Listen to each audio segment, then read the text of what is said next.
जून 2026 भारत एक ऐसा देश जिसने अपनी पहुंच मंगल ग्रह और चंद्रमा तक बना ली है। यहाँ संविधान हर एक नागरिक को स्वतंत्रता और सामान्य से जीने का अधिकार देता है। लेकिन इसी देश के एक कोने में एक ऐसी घटना घटी जिसने पूरे देश को शर्मसार कर दिया। भारत देश के उत्तर प्रदेश के मुजफ्फरनगर में एक ऐसी जगह मौजूद थी जहां इंसानों से उसका नाम, उसकी पहचान सब कुछ छीन लिया गया था। दोस्तों, यह कोई जेल नहीं थी, यह कोई आतंकवादियों का कैंप भी नहीं था। यह एक फैक्ट्री थी, एक ऐसी फैक्ट्री जहां इंसानों को नौकरी नहीं बल्कि मौत से बदतर जिंदगी दी जाती थी। इस फैक्ट्री में भूख से तड़पते लोगों को चोकर की रोटी दी जाती थी, बासी रोटी दी जाती थी, वो भी सिर्फ नमक और मिर्च के साथ। वहाँ मजदूरों से 24-24 घंटे काम कराए जाते थे। अगर कोई मजदूर थक जाता था, आराम करने की सोचता था, तो उसके ऊपर इतनी यातनाएँ होती थी कि जिसका कल्पना भी हम आप और नहीं कर सकते। यहाँ काम रोकने की सज़ा बेल्ट और भाले से दी जाती थी। सिर और कान पे वार किए जाते थे ताकि वे मजदूर अपनी सोचने समझने की शक्ति को धीरे-धीरे भूल जाएँ।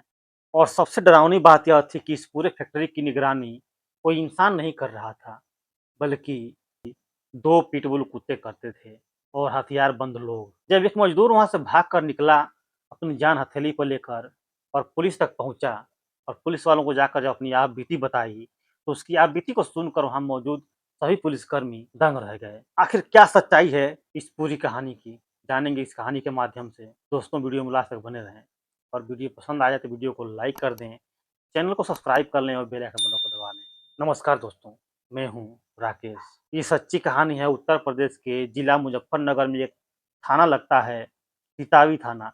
इसी थाना क्षेत्र के अंतर्गत एक गाँव पड़ता है मांडी।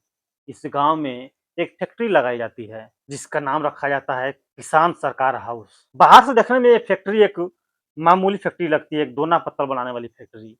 लेकिन अंदर से ये किसी प्राइवेट जेल थी और किसी नर्क से कम नहीं थी।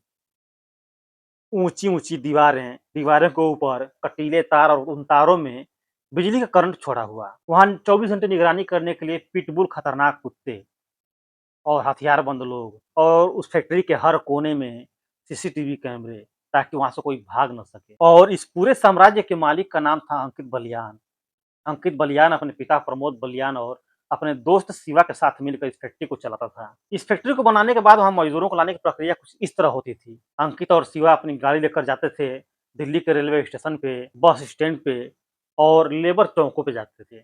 वहाँ पे जाकर निगरानी करते थे और ऐसे लोगों को ढूँढते थे जो मजबूर हों, जिनको खोजने वाला कोई ना हो, गरीब हों, बेसहारा हों और काम की तलाश कर रहे हों। ऐसे लोगों को तलाश करके जब मिलते थे तो उनको बताया जाता था कि आपको 12,000 रुपए मिलेंगे, 3 टाइम खाने को मिलेगा, रहने की फ्री व्यवस्था होगी और सिर्फ 8 घंटे काम करना होगा और दोना पत्थर बनाने का काम है। मजदूर ये बातें सुनकर तैयार हो जाते थे। शिवा और अंकित उन्हें तैयार होने पर अपनी गाड़ी में बैठाते थे और लेकर निकल लेते थे।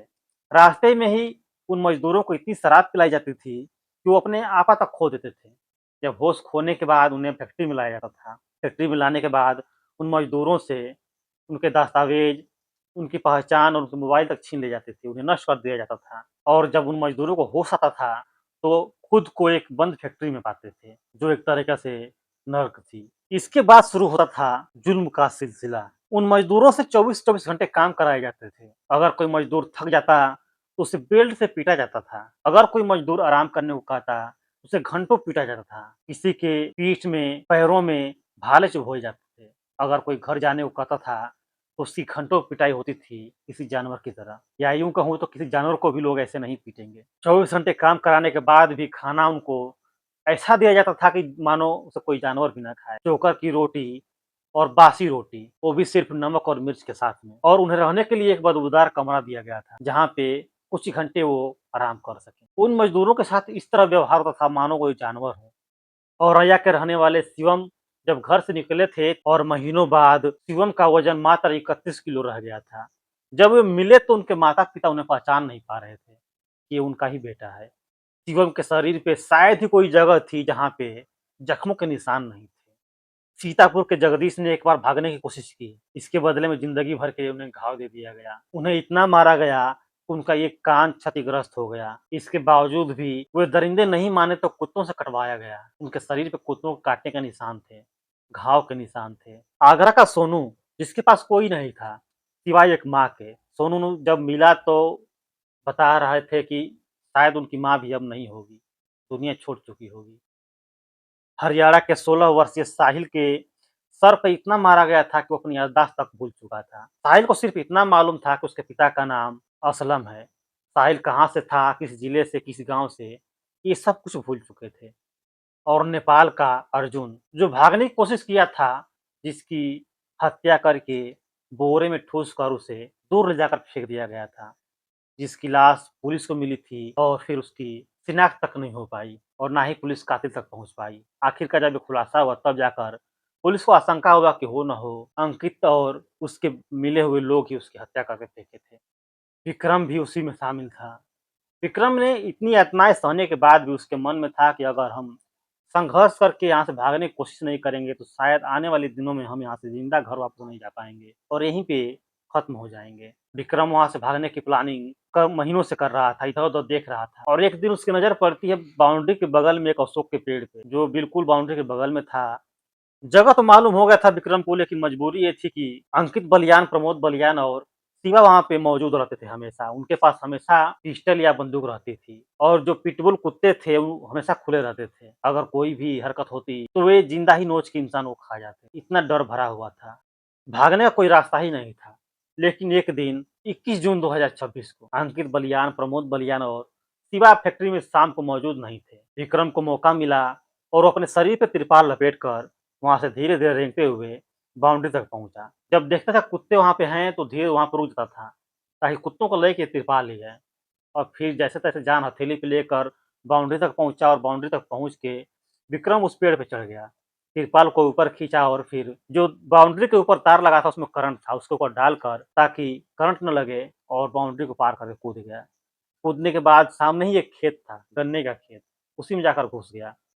विक्रम उस गन्ने के खेत में घुसा लेकिन उसे मालूम नहीं था किस दिशा में जाना है, थाना किधर है और वे इस वक़्त हैं कहाँ? क्योंकि जिस वक़्त वो लाए गए थे नशे की हालत में लाए गए थे, वे भूल चुके थे कि किस रास्ते से आए हैं। इसके बाद अंकित बलियान, प्रमोद बलियान फैक्ट्री में आते हैं, मज़दूरों की गिनती करते हैं और मज़दूरों में एक मज़दूर कम मिलता है।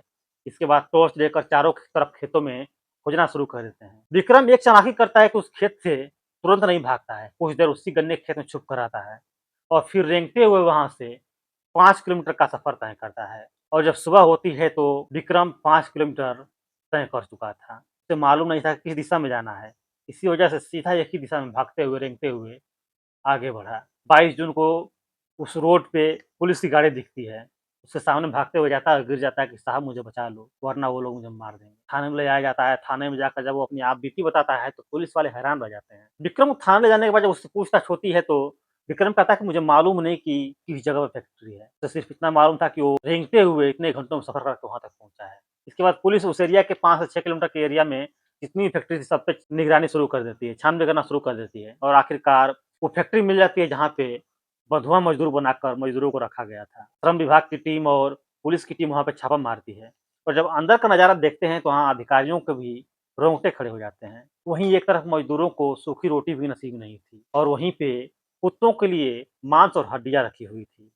सभी मजदूरों को आज़ाद कराकर पुलिस थाने लाती है और यहाँ पे पुलिस का एक दूसरा चेहरा देखने को मिलता है। पुलिस वालों जब मजदूरों से पूछते हैं उनकी हालत जानकर सभी पुलिस वालों के आँखों में आँसू आ जाते हैं। कोई कहता है कि हमें महीनों से दाल नहीं देखी, कोई कहता है कि महीनों से हमने खाना तक नहीं खाया और तब पुलिस वाले उन्हें नहलाते हैं, धुलाते हैं, नए कपड़े पहनाते हैं और हलवाई बुलाकर खीर, पूड़ी और आलू छोले की सब्जी बनाकर उन्हें अपने हाथों से परोसते हैं। कई मज़दूर उस खाने को देखकर रो रहे थे।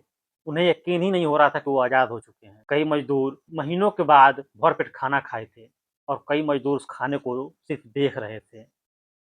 दोस्तों, उस आरोपियों का क्या होगा, ये कोर्ट तय करेगा। लेकिन एक सवाल हमेशा रहेगा, क्या मज़दूरों के शरीर पे लगे गहरे जख्मों के निशान भर पाएँगे? क्या शिवम फिर से सामान्य जीवन जी पाएगा? और क्या साहिर की याददाश्त फिर से वापस आ पाएगी? उन आरोपियों को क्या सज़ा मिलनी चाहिए? कमेंट करके बताइए। दोस्तों, इस कहानी को सुनाने का उद्देश्य किसी के दिल को ठेस पहुँचाना या परेशान करना नहीं है। इस कहानी को सुनाने का उद्देश्य सिर्फ़ इतना है कि आज के आज़ाद भारत में जहाँ पे भारत का संविधान सभी को सामान्य जीवन जीने का अधिकार देता है। वहीं इस तरह के लोग भी हैं जहाँ पे लोगों से उनकी पहचान तक छीन लेते हैं। बाकी आपकी क्या राय है कमेंट करिए। मिलते हैं अगले वीडियो में एक नई कहानी के साथ में, तब तक के लिए जय हिंद।